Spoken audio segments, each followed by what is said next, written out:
nta nyungu nta n'imbuto biri kutwerera. Ntaza kuguta mu gatego mubyeyi, ndabizi ko muri inshuti. Oya ntabyo kuvuga ngo turi inshuti na runaka, ntabyo kuvuga ngo turi abavandimwe, ntabyo kuvuga ngo ngwiki, ahubwo navuga ngo kubera icyo abantu tutakigira ubumuntu, icyo cyonyine nicyo ngewe nibaza. Abantu ntitukigira ubumuntu, abantu ntitukigira urukundo. Ntago njye nifuza ko mugenzi wanjye yabaho neza anezerewe, ntago njye nifuza ko hari ikiganiro nigeze kumva ko mugenzi wawe yabaho neza anezerewe cyangwa nuko nguko abantu dusigaye duteye. Hari ikiganiro nigeze kumva mu minsi yashize haciye igihe, umuntu ariho avuga ngo ndaje ngo niba ngo barantinya ngo kubera yuko ngo nkubita nshwanyaguza ngo imitima yabo ntayigira gutya. Ibi bintu ni bibi. Buriya nunigamba yuko hari ikintu ukora umutima w'umuntu ukabyimba, ujye wicara uvuga ngo mbese ngewe umunsi nabyimbijwe iwanjye bizagenda bite. Gusa wenda mugani hari ukuntu hari umuntu uzakubwira ati hagarika ibiganiro byo kuri social media. Mbabarire wenda hari akantu gato ngiye kuvuga kandi ukambabarire. Uzi ko wapfushije umwana uwo munsi ukarara ukoze ikiganiro cyane, uwaza kumva ukuntu wantunguye buriya nyine warantunguye ku buryo bukomeye kuko numvaga wakagombye kuba uryamye iruhande rw'umudamu. arewe ese kije ndavuga ngo ababyeyi nimuze twicare turi ubu ababyeyi turababaye. Bakase ako kantu konyine bati mama wayishanga karasirikira gashobora kuba kamaze kurebwa n'ibintu birenze n'abantu barenze miliyoni. Abantu ujya wumva ngo bagiye ikuzimu, ngo bakure ibitambo ikuzimu, ngo batambe ibitambo. Uretse wenda ko iyo utarabigeramo cyangwa se utaraganira n'ababikora ntabwo wamenya ibyo ari byo. Ikuzimu banyuranye bajyayo nanjye uhambajije njye ikuzimu mwizera mu buryo bw'imyuka nk'uko no mu ijuru mwizera mu buryo bw'umwuka. Hanyuma bajyayo banyuranye, ntabwo banyura mu myuka, bakajya gushaka yikiza ngo ubutunzi. Nese iyo bagezeho baza bikoreye, iyo bagezeho babahereza mu ntoki bakazana. Ubundi bimeze bite? Hagati aho biba bimeze bite? Ahubwo ubyumva gute iyo ubonye impanuka nka ziriya zitwara ubuzima bw'abantu 10? Niyo mpamvu njyewe nyine sintekereza ko ari ibyo bitambo, ntabwo mbitekereza, nta na rimwe ndabitekereza. Ahubwo njye nyine nzi ko impanuka zibaho. Ntabindi kuva hariya Sonatube kugera mu mujyi nategaga nk'inshuro 3 cyangwa 4. Nashaka kwinjira mu modoka Sonatube ikangeza Rwanda Express nkavamo, nkahita mbona iri kwiruka cyane, nkabona ibintu birancitse birayoba.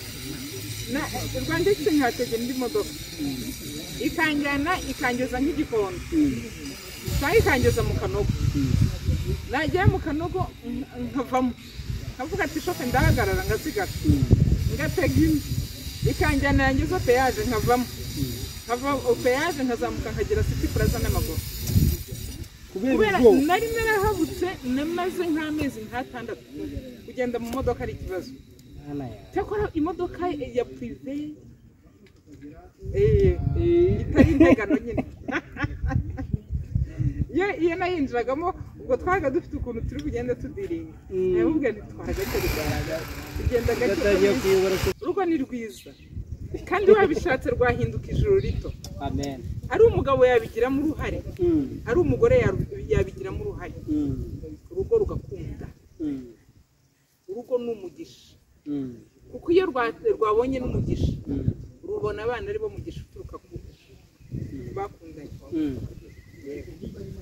Kandi urugo ni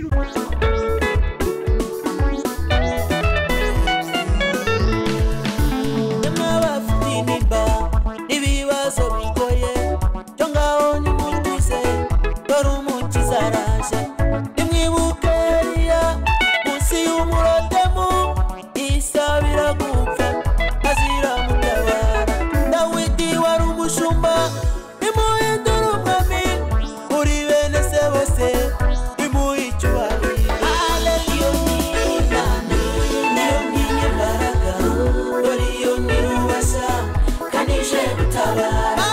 Iyo ntima niyo nkingi imbaraga, dore iyo ntirubasha kanije gutabara. Ibihe byiza beza mwe mudukurikira umunsi ku wundi, bashimire uburyo mukunda kubana natwe mu nkuru n'ibiganiro byacu bya buri munsi. Nitwa Ezekiel Rukundo kuri Pastor Fanny Official, Mama Mignoni Official, Ngoro TV na Kiranuka TV na Mos TV. Tumva ari izo yo nibagiwe, abadukurikiye biyeranje baje gukora subscribe iyo nibagiwe. Ikaze Mama Mignoni. Murakoze cyane. Meze neza Mama Mignoni. Meze neza n'uko yaguri kuguruka ariko ntacyo bitwaye. Basta kuba yavuga ati uremewe. Uri kubona nemewe? Ndakubwiza uko. Aha. Urakoze n'ukuri. Umeze neza? Yego meze neza, ndashima Imana. Ndabona iturinze turi amahoro. Mu by'ukuri ku giti cyawe by'umwihariko iriya mpanuka yakwigishije iki? Ushobora kwirirwa mu mubiri ariko ejo ntuwuraremo. Ibyo ni ibintu bishoboka. Iyi saha dushobora kuba turi kuvugana ariko mu minota mikeya sinongere kukumva. Harimo isomo rikomeye cyane. Buri muntu wese namubwira ngo najye agenda neza, kandi aho unyuze uhatambukana amahoro n'ituze. Ndakunda kuvuga urukundo. Buriya uzatume abantu bazasigara bagukumbuye, uzatume abantu basigara bavuga batari kuriya muntu byibuze n'ubwo agiye turahombye,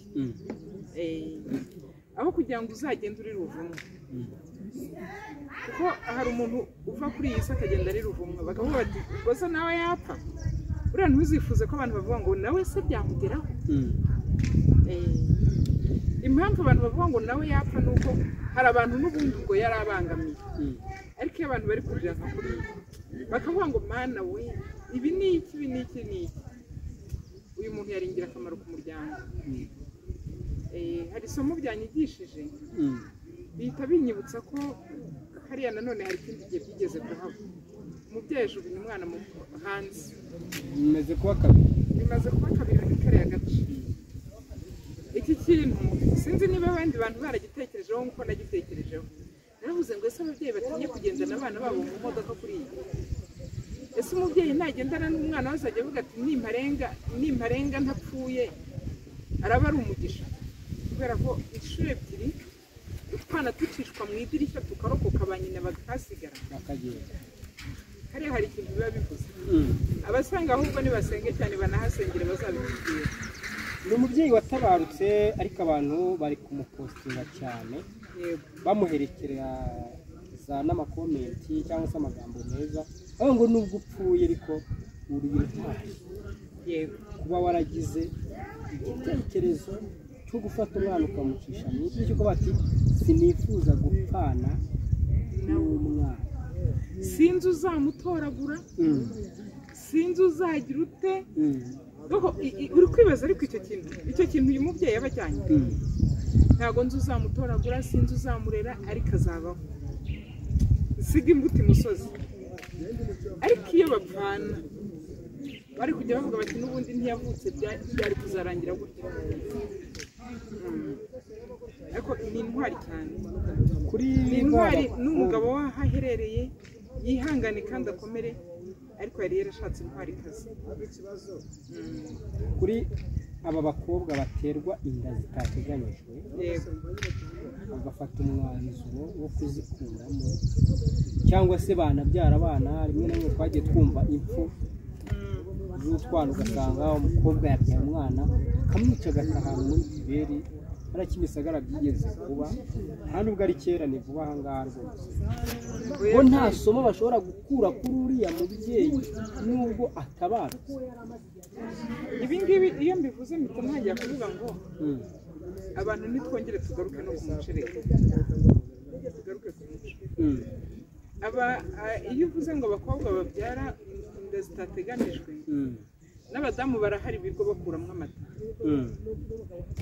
bakamutera inda akavuga ati uyu mwana sinashaka kumubyara ndashaka gukomeza kuba umujene inda akayikuramo memu n'abo bakobwa nta nubwo ndi burenge no ku bagabo baba bateye zanda barangiza akaba aribo batanga za kuraje zo kuvuga ngo yikuremo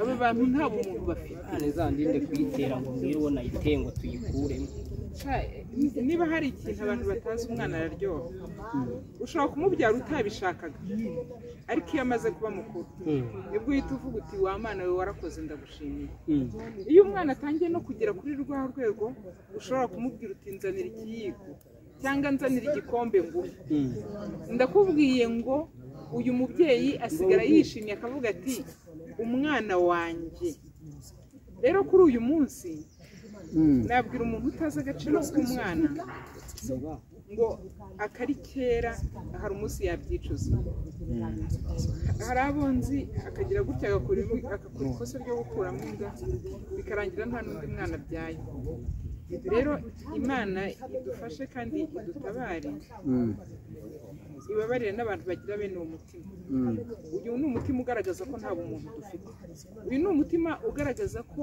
abantu tutagitekereza cyangwa ngo turebe ko umwana ntabwo ubuze ikintu azaba ntabwo ubuzi niba uyu mwana ejo cyangwa ejo bundi azaba umuyobozi w'igihugu ari we uzaramira umuryango kuko uyu munsi twaje gusanga hari abana buke mu gitondo baramira umuryango rero navuga ngo umwana ni uw'agaciro umwana n'ejo hazaza umwana ni igihugu cyacu cy'ejo hazaza yego nuko abenshi badukurikiye muri iki kiganiro buri wese akuremo isomo cyane rwose gusa mu makuru numvise wenda nabwiye n'umunyamuryango ni uko nabo amaso bayahanze ko leta hari icyo yabafasha kugira ngo uyu mubyeyi azaherekeze mu mahoro kuko ngo bari bari mu kigeragezo cy'uburwayi n'ubundi buriya mwana nabyumvishije ko hari ubufasha leta izatanga nabyumvishije haba ku bagize abaguye muri iriya mpanuka haba ku bagiye mu bitaro na kariya kana buriya ubuyobozi buba bubizi ubuyobozi burabizi aho bawutuye imfashanyo ntabwo zazabura ariko sinabura n'ubutabwira abantu baba badukurikiye ngo nimutabare uriya muryango nimureke twegerane dutabare abantu umuntu ubuze umuntu mu mpanuka ni nk'inkubi bimukubise ni nk'ijuru riba rimugwiriye rero niba ijuru rikugwiriye inshuti yanjye Imana yonyine niyo yo kukurengera ariko natwe abantu tukabafata mu mugongo tukabakomeza nababwira ngo nimukomere babuze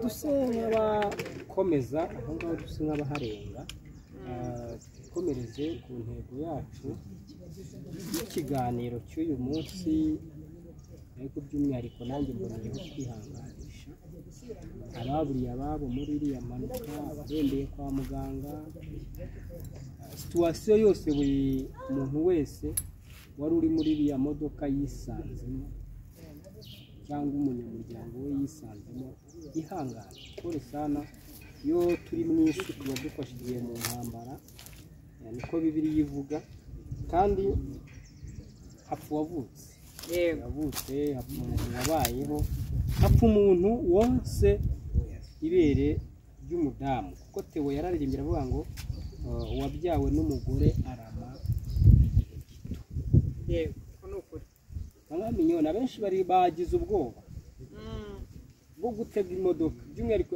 bisi zerekeza Musanze umuntu afite ubwoba ni bwinshi ngo nawe ngo ubu ngubu upfa gufata urugendo bitarabanza kwibagirana ngo ntiwajya utakora agisida y'imodoka ntabwo bitekereza ariko iyo wakoze agisida ushobora kumara umwaka warakabutse kugendera mu modoka iyo wakoze agisida wigeze uyikoraho ushobora byihorera ugasiga ukibona uri sehashika ibindi utazi uko byagenze byigeze bikubaho ubona urokotse impanuka cyane rwose impanuka ndokotse ni amaboko y'Imana uhita uvuga uti Mana warakoze Mana ahubwo reka nongere nshima Imana Mana warakoze ni ukuri kururi yuza kuyigwamo Imana yarakoze uzi ko hari umwe mu bantu twari turi kumwe muri iyo modoka bari bari kumwe bagera mu cyumba cyari cy'ubuvuzi yaho narindi yatatse kuva saa 5 kugera saa 10 kubera ko umuntu wakoze gisida burya ntibamutera n'ikintu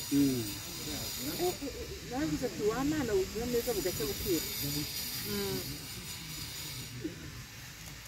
wamaze igihe kigari wumva ubwoba ku mutima bw'isuku iyo nabaga ngiye mu kazi kugira ngo bigende sosiyete atwara abantu banyira mu modoka amasosiyete ko kuba muri iyi si ni igitambo wemera ko kuba kuri iyi si ubuzima bwose ducamo ari igitambo ntabwo simbizi ndaguha urugero muri umukristo yego ntabwo watambiwe amaraso ya Yesu Kristo yego none se utari umukristo urumva nawe nta bindi bitambo atamba se bijya hehe bijya kwanda aho icya Kristo cyagiye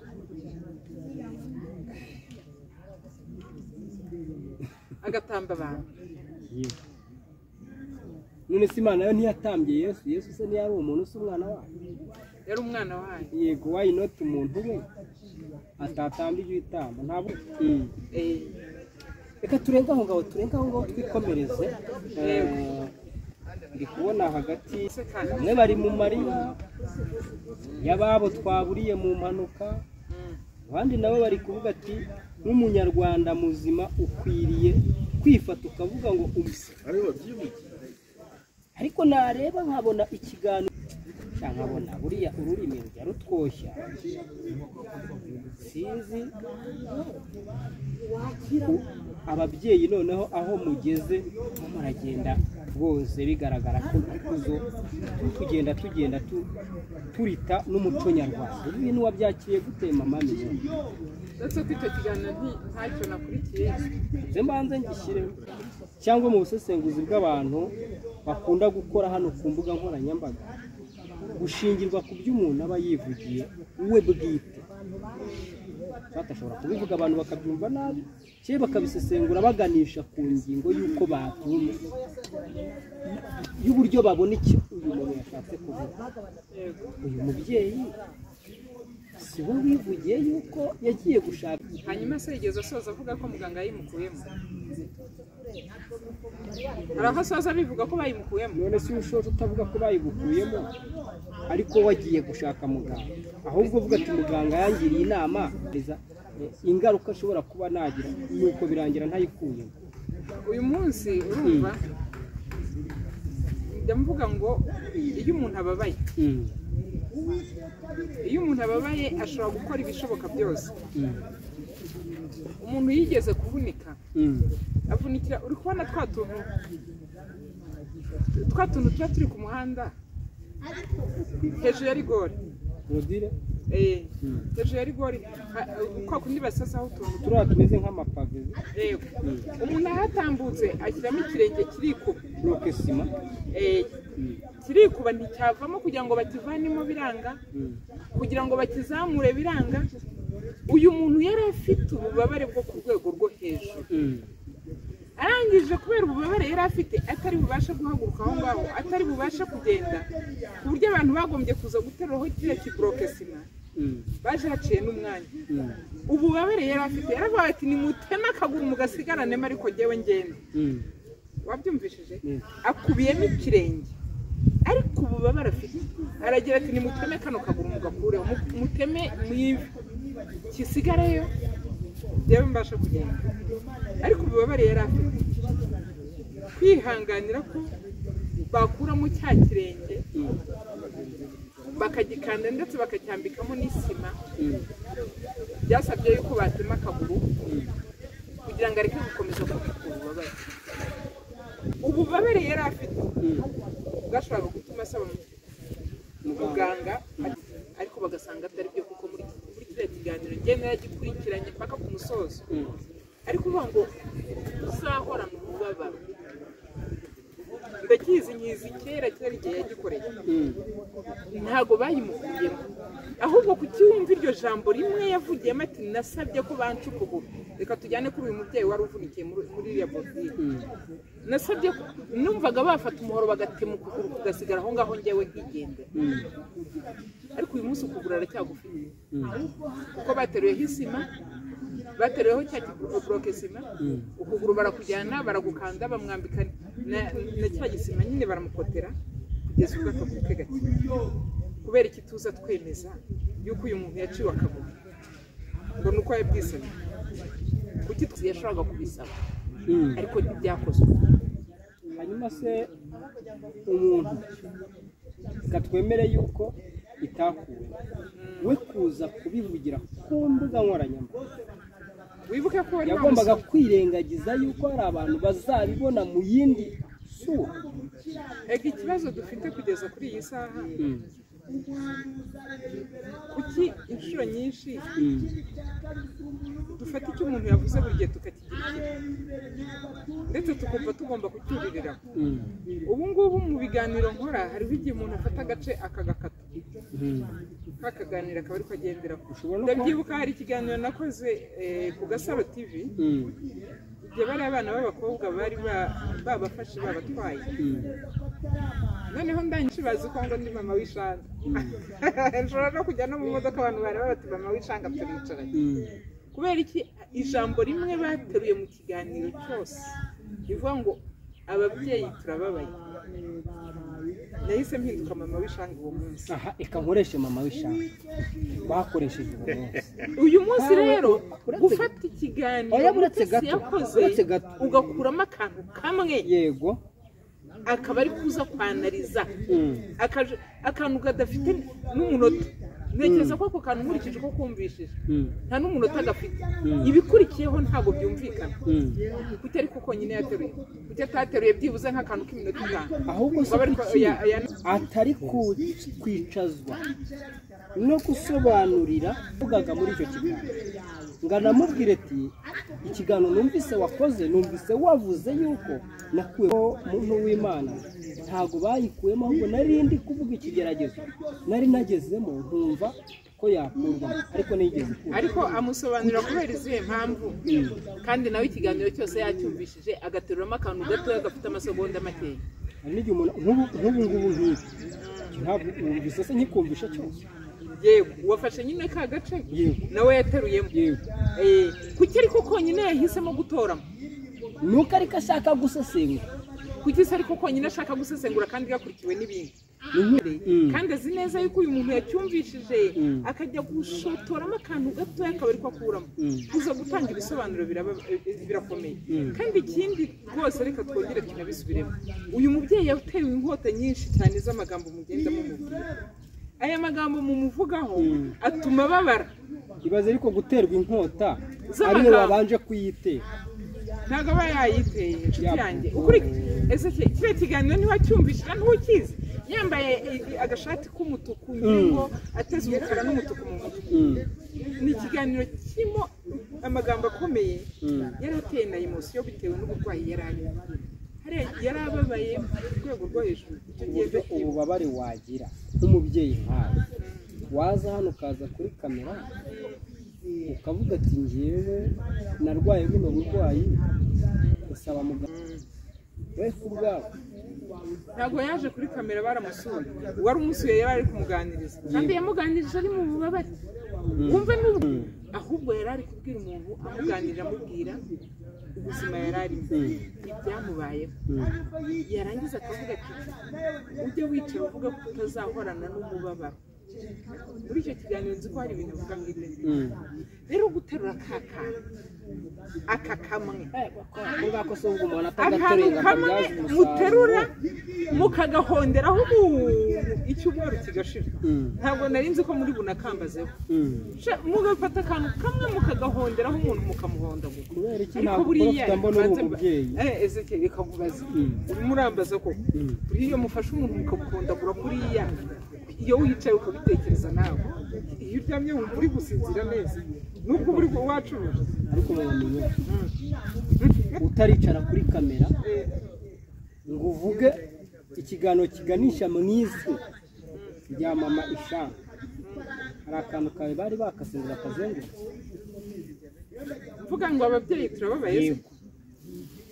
bari bigeze bagakata ngo bakazengurutse uburyo utuntu twari twarasirikiye hari n'utuntu twiza twasirikiye nyine impamvu bagakase ni iyi nuko bashakaga gucuruza yes kandi bakabifata muri kontreta yuko ari wowe mama ishaka ariko nyamara atari icyambere message wari utanze yagejejwe ku bantu benshi utakika ko bari guhura ababyeyi yewe yagombaga kugera n'abagusesengura bari babonye uburyo bwo kugusesengura yavuga ibituma abantu bamusesengura ahubwo wakabibona yuko abantu bamujomba inkota kuki adashobora gutekereza ko ari we wa mbere babanje kuyijomba dufate urugero yaje kuri kamera uburyo yapfushije umugabo anavuga ko gushyingura uyu mugabo sibyo nta buryo buhari buhajya biri buze guhagarara hagati y'amadolari 50,000 cyangwa se 100,000 uyu muntu upfuye ayindi sano bapfana usibye kuba bari bafitanye urukundo narwo rutazwi na sosiyete batangiye kumusesengura kandi bashaka kwibisha umuntu wapfuye wifashishije umuntu wapfuye wiba abantu bamwe bamwita ibintu byinshi bigiye bitandukanye ataba abantu niba mu by'ukuri ntabwo wazicira uzi gupfusha fiyanse uzi gupfusha umugabo uriya mugabo se yari yaramukoye cyabyihorere wamupfushije ari fiyanse wawe byagutera igikomere ubuse umwaka nturanashira amupfushije ahise yishyingirirwa twagiye tumuza kuri maminyo uyu muntu ko kuba aba yakubabaje ububabare yagize niba ubuzi niba hari ikintu kiryana ni ugupfusha umupadiri icyo cyose kiraryana ariko uyu muntu kiraryana ku rwego rwo hejuru none yose ariko nkurikije wo guheranwa n'agahinda ntabwo yakomeza gukundana n'utakiriho icyo cyo nacyo tumutemberereka none se akomeza akundane nawe se atakiriho akeneye gukundana n'undi muntu uriho uhagaze umubwira ijambo nawe akamusubiza uriya utagomba kubanza gufata igihe cyo gukira igikomere uriya muntu ashobora kuzamufasha gukira ibyo bikomere ashobora kuba yaramwemereye ko urugendo bagiye kugendanamo azamukiza ibyo bikomere wowe waritegereje ikiganiro aherutse gukora avuga ku mugore witwa Kirere n'uburyo yari agiye kumutwarira nyakwigendera niba kiriya kiganiro warakibonye ubona pasa urupfu rwa nyakwigendera rwari bwamuvemo ku buryo ahita afata umwanzuro wo kubakana n'undi mugabo mu gihe akiri kumuhura ntabwo ruramuvamo none ntabwo ruramuvamo ariko muri uru rugendo turimo tugira ba Mose badutwaza umusaraba tugira ba Simoni badutwaza umusaraba ibaze ariko umuntu ugiye kubaka akavuga ati nta muntu uzansimburira gusa erega buriya iwawe guhoraho iwawe guhoraho naho yaba atakiriho yego ariko namwe nk'ababyeyi mugira uruhare rwo kumugira inama iyihe niba inkoni akubitwa ari izishingiye kuri social media z'ibyo yivugiye mugire inama mubwiye ati mubyeyi rero urabona ukubitwa n'ibyo wavuze ihangane uhagarike ibiganiro byo muri social media rero reka nkubwire Ezekiyeli uriya waheze nakubeye uwo munsi nyirizi namanje kugusaba imbabazi oya humura ngewe ibyo gupfusha byo mbifata ko ari ubuzima duhorana nabo rero nkanjye numvaga Ezekiyeli yakagombye kuba ari mu nkumva gufata mikoro biri bunakugore muri iki cyago wagiye uhura nabyo rimwe kabiri gatatu bikidumburamo inshuti yanjye numvaga watentebutse ku rwego rwo hejuru reka njye sinatentebuzwa n'urupfu gute se eho mbona ufashe mikoro yego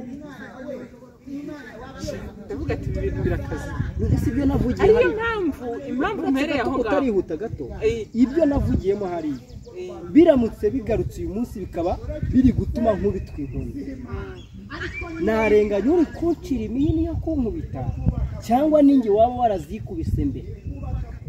ahangaha icyo nashaka kugusubiza ndashaka kukwereka ko no mu byago nawe wagumye kuri social media. Yego. Kuba ntamugira inama yo kuva kuri social media nuko azi impamvu yayijeho, azi n'icyo ayikuraho.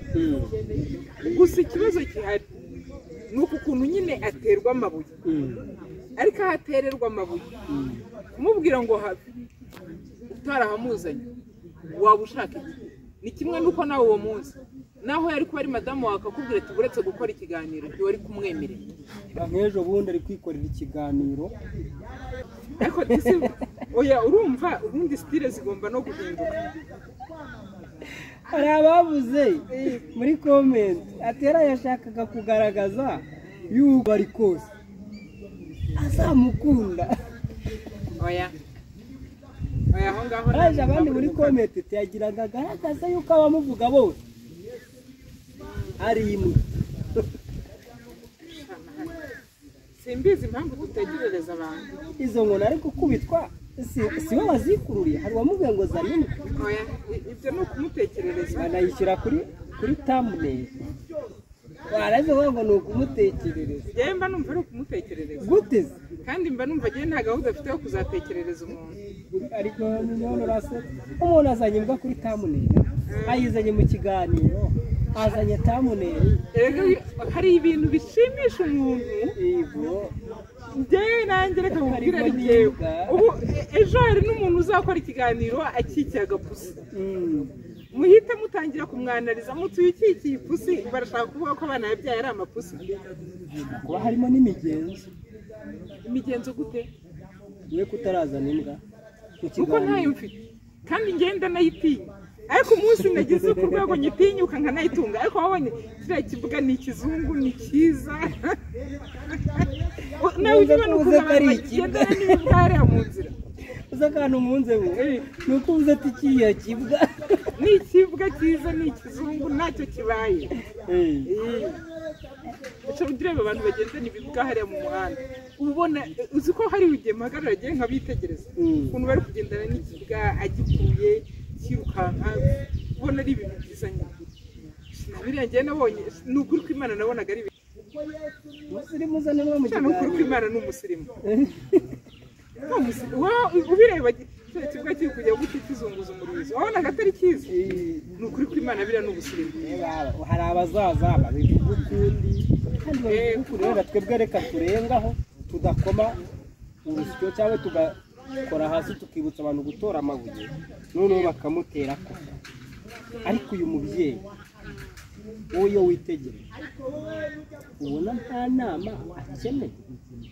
Inama ya mbere tumanza tuyigira abantu bose birirwa bamutesha umutwe. Cyane ukuri ko Imana uzi ko buriya njye nemera ko umuntu umutesha umutwe wese niwe uba wamuhaye ibituma amutesha umutwe. Ikindi cya kabiri mu ndangagaciro ya Kinyarwanda umwari muzima, umukobwa uri kwitegura umukwe yagakwiriye kuba ari kwifata uko ari kwifata, ari guterana amagambo n'abantu bo kuri social media akavuga ati noneho nimuzamvuga ngo cece naje.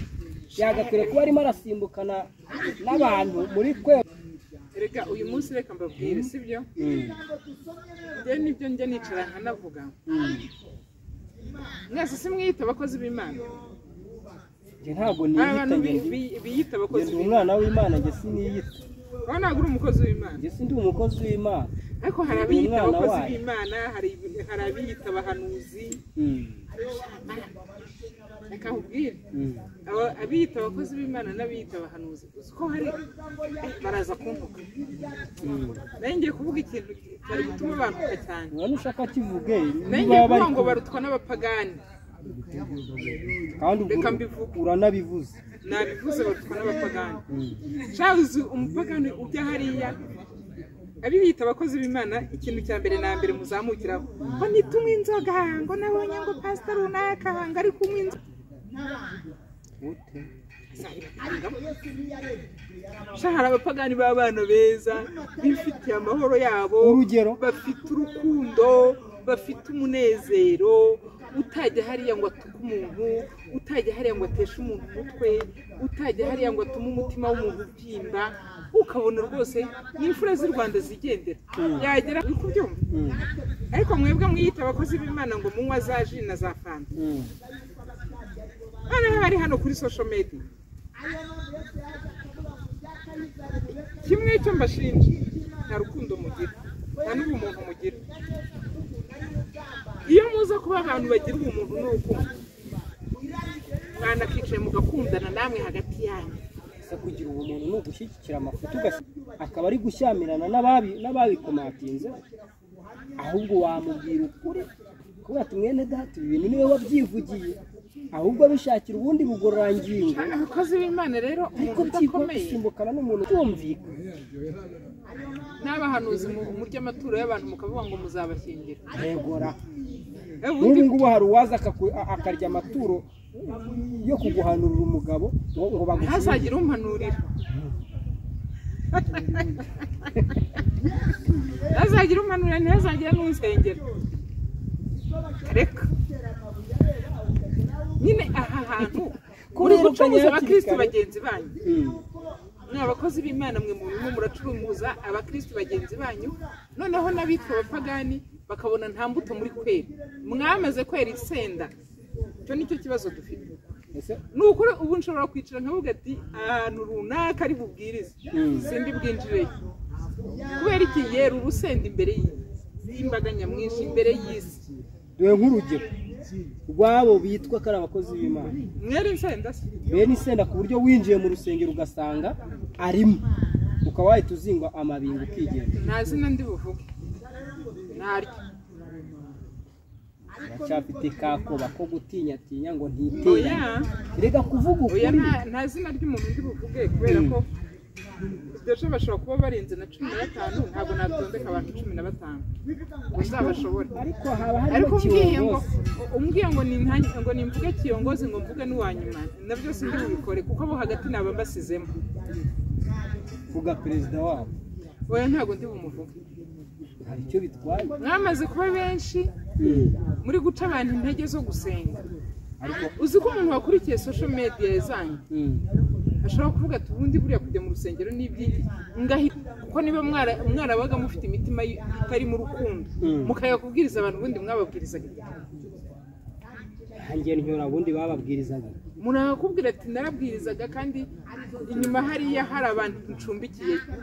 Gusa ubwo ngubwo koko intama nyinshi ntago ziguye, intama nyinshi ntizirambara. Reka nkubaze wowe mama pasiteri muhanuzi kazi twemera, urugo rwa mbere urakunaniye, uracyakomeje uri mu rusengero urigisha abantu ko hari andi mahirwe ya kangahe, ya kabiri. Urugo rwa kabiri urarushatse ruranze, uracyabwira abantu ko hari amahirwe ya kangahe, ya gatatu. Urinze ugeza muri enye ugishaka, ubwo bundi woweho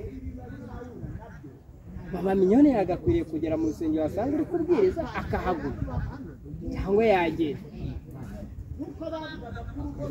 mbere yo guhagurutswa n'uwavuze da, guhagurutswa na Pastor Claude wakoze ikiganiro yikomatingira ibyo ngibyo, guhagurutswa na Ezekiel wakomatinze ibyo ngibyo, guhagurutswa na uwo muntu se wagakwiriye kubanza kuguhagurutsa mbere y'ibindi byose. Nyine nakubwiye ngo abakozi b'Imana murimo muratuma abakristo bava mu rusengero mu mpamvu zimwe n'izindi. Rero uyu munsi hariho n'igihe ariko uko muri kubikora ibisate bizasatagura umuntu, none ngo Imana iguha umugisha ngo kandi ndagukunda mwana wanjye. Reka babarokore mwakabye mama minyo, barokore batwifurije ko ibisate by'amacupa bidusatagura nyuma bakaturengerezaho imigisha. Aba ni gati Imana izaba umugisha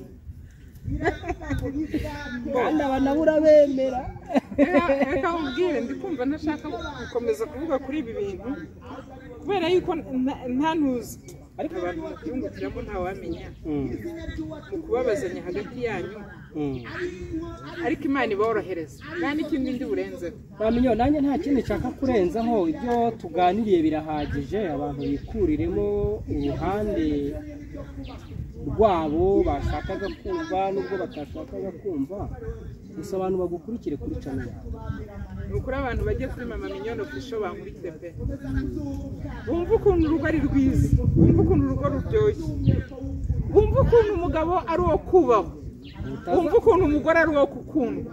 Utazatubwira ibyo ngibyo ko nzabanza kugira ngo mwumveke n'inyigisho zawe, nzabanza banze ngusure menye uburyo ufata neza umugabo, nisanga ntawe ufite ubwo nibwo nzasobanukirwa impamvu uri kunyigisha gutya. Gusa Nta kibazo, sinzi niba wubatse umufite, sinzi niba utamufite, ubwo nimenya ko ntawe ufite nzamenya aho upfa kutazaza kumvugira kuri kamera. nisanga utamufite nzaza mbabwene ko uyu mudamu uri kutwigisha uko ruryoha, wari umuryohera rute ntarwagiye Ruba rwiza, umuryango ukaba mwiza, n'igihugu kizaba cyiza. Uri bujye kuri Mama Mignone Official, ibi bintu araza kubyumva. Unkeneye nimero zanjye ni 0788 reka ngushimire, shimire n'abari badukurikiye, mbabwire ngo ibiganiro byacu nakagaruka bakore subscribe kuri YouTube channel iyo ariyo yose bari buze kuza kubonaho iki kiganiro. Ikaze TV Rwanda, Kiranuka TV, Mama Mignone Official, Pastor Fanny Official na Mos TV, aho hose mukore subscribe. Hari indi channel yitwa Ingoro TV, abonye ifite subscribe 84. Imbwa gitangira nizamuke neza, ni ukuri nizamuke bajye ku Ngoro TV bakore subscribe, nayo nyigiriye abantu bajyeho bakore subscribe, bakurikireho ibiganiro byayo. Imana ikomeze kuduhana umugisha. Mama Mignone ndagushimiye ku busobanuro bw'ikiganiro cyiza, udufurije ishya n'ihirwe n'umugisha bituruka ku Mana, uko yifurije nawe Imana imukwire 7 kumugisha. Ndagushimiye. Urakoze cyane, Imana ibahe umugisha.